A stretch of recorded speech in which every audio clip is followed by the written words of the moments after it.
Hey YouTube, I'm gonna do a walkthrough of my garage that I constantly try to clean up and constantly do a bad job of cleaning up because it's always a mess. So let's just go ahead and do a walkthrough here. This is my Sete Raken mountain bike, front suspension hardtail. Behind it you can tell all my excess parts. Handlebars, seats, seat posts, cranks, cables, brake levers, calipers, all that good stuff. My park pre. Oh, it's such a mess. Got my Lotus Eclair here, which is this is my go-to bike whenever there's a ride that's like, hey, we're going to ride now. This is one of the first ones I grab because she's always ready. Mainly because she's older technology, friction shifter, so not much to adjust. So she's always ready to go. I got a felt here that needs to be finished, which technically should not be on this side of the garage, but it is to save time or space. Ran out of space. Space. My Mondonico Diamond. Once again, she's always ready to go. Hey, we're going for a ride. One of the ones I grab. My Trek Carbon.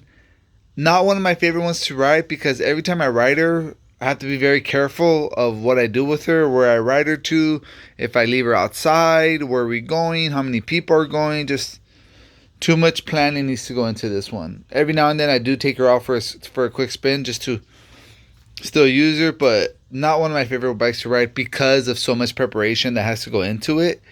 Once again, I can't leave her outside. If we go somewhere to eat or something like that, I can't just, leave her outside like one of my other lower end bikes. Uh, Another is a giant Cypress EX 7-speed with the Nexus hub. Once again, another one, it's ready to go. I don't have to worry about her. She's good. She's, fenders, front suspension. Not a big fan of it, but it's there. But always ready to go.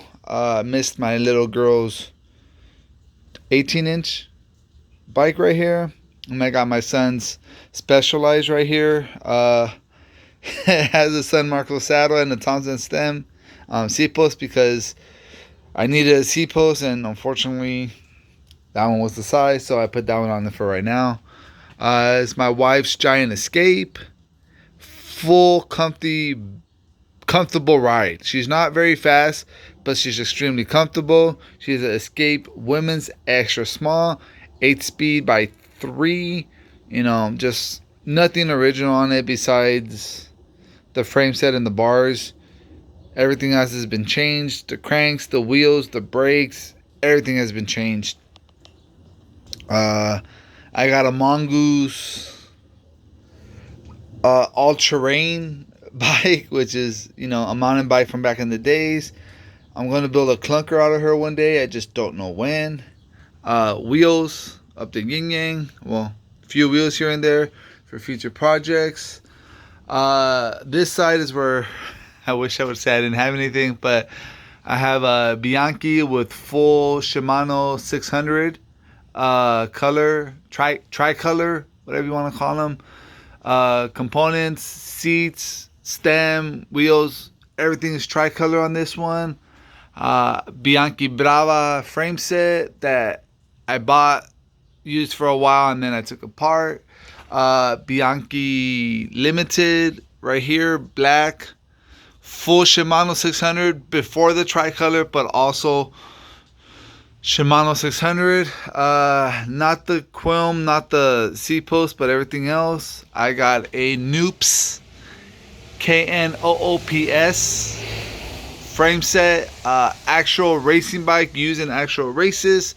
The racer's name is on the side there. I think it's E Mendez, if I'm not mistaken. Have to do more research on that one. Univega Vista Sport. This one I only bought because of the wheels. It had Campagnolo wheels, and the guy wouldn't give me a deal on the wheels, so I ended up buying the whole bike for almost the same price the guy wanted the wheels.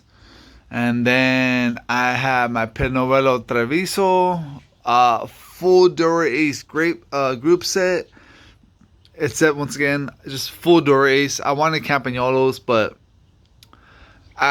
it's it's full door ace. I mean, in the 7800 if I'm not mistaken. I missed my CeeLo Vitus right there. Have that one there too.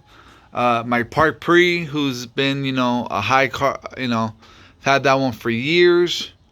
She gets rebuilt and taken down every like 2-3 years. I'll build her up and then tear her down again. Don't know why. I just do. My Orly here, I bought this at the Swami because I just felt bad for it. I honestly felt like it was on the way to the scrapyard if I wouldn't have bought it, so that's why I did it. And you think I'd be done, but I'm not. See what I have here. I have my Elf double bar in the back. Had that bike since I was 16. Had it over half my life now. I have a Bianchi folding. Get this wheel out the way. Folding bike. I have a Univega Rover 5 with a 5-speed in the back, single speed in the front. A low-end steel bike I bought at the Swami. Literally bought that gray one there for like $5. Didn't want it, but the guy goes, "Give me $5." I said, "Cool." Giant Upland. It's supposed to be my father-in-law's, but gotta get a way to get it to him. He's in Mexico at the moment. Motobecan Mixty, something around that. Switched her over to commuter bars with thumb shifters. Bought her off the original owner, which was pretty cool. And then finally, I have this Rally Record with she's just a nice bike. Unfortunately, the Record was the low-end model for Rally, if I'm not mistaken, or it was the entry-level model. I don't want to say low-end, but entry-level. Had the commuter bars. I bought it off the original owner's granddaughter because he had sadly passed away and they were cleaning out his stuff. I went over her, re-greased her, polished up the chrome a bit, as you could tell, and now she's ready to find a new life somewhere else. And that's my collection at the moment. If you kept track of how many bikes I have, it's a little bit north of 22. I think it's 24 if I'm not mistaken. And this is what my stable looks like right now. Alright guys, Yard Show Cycles out.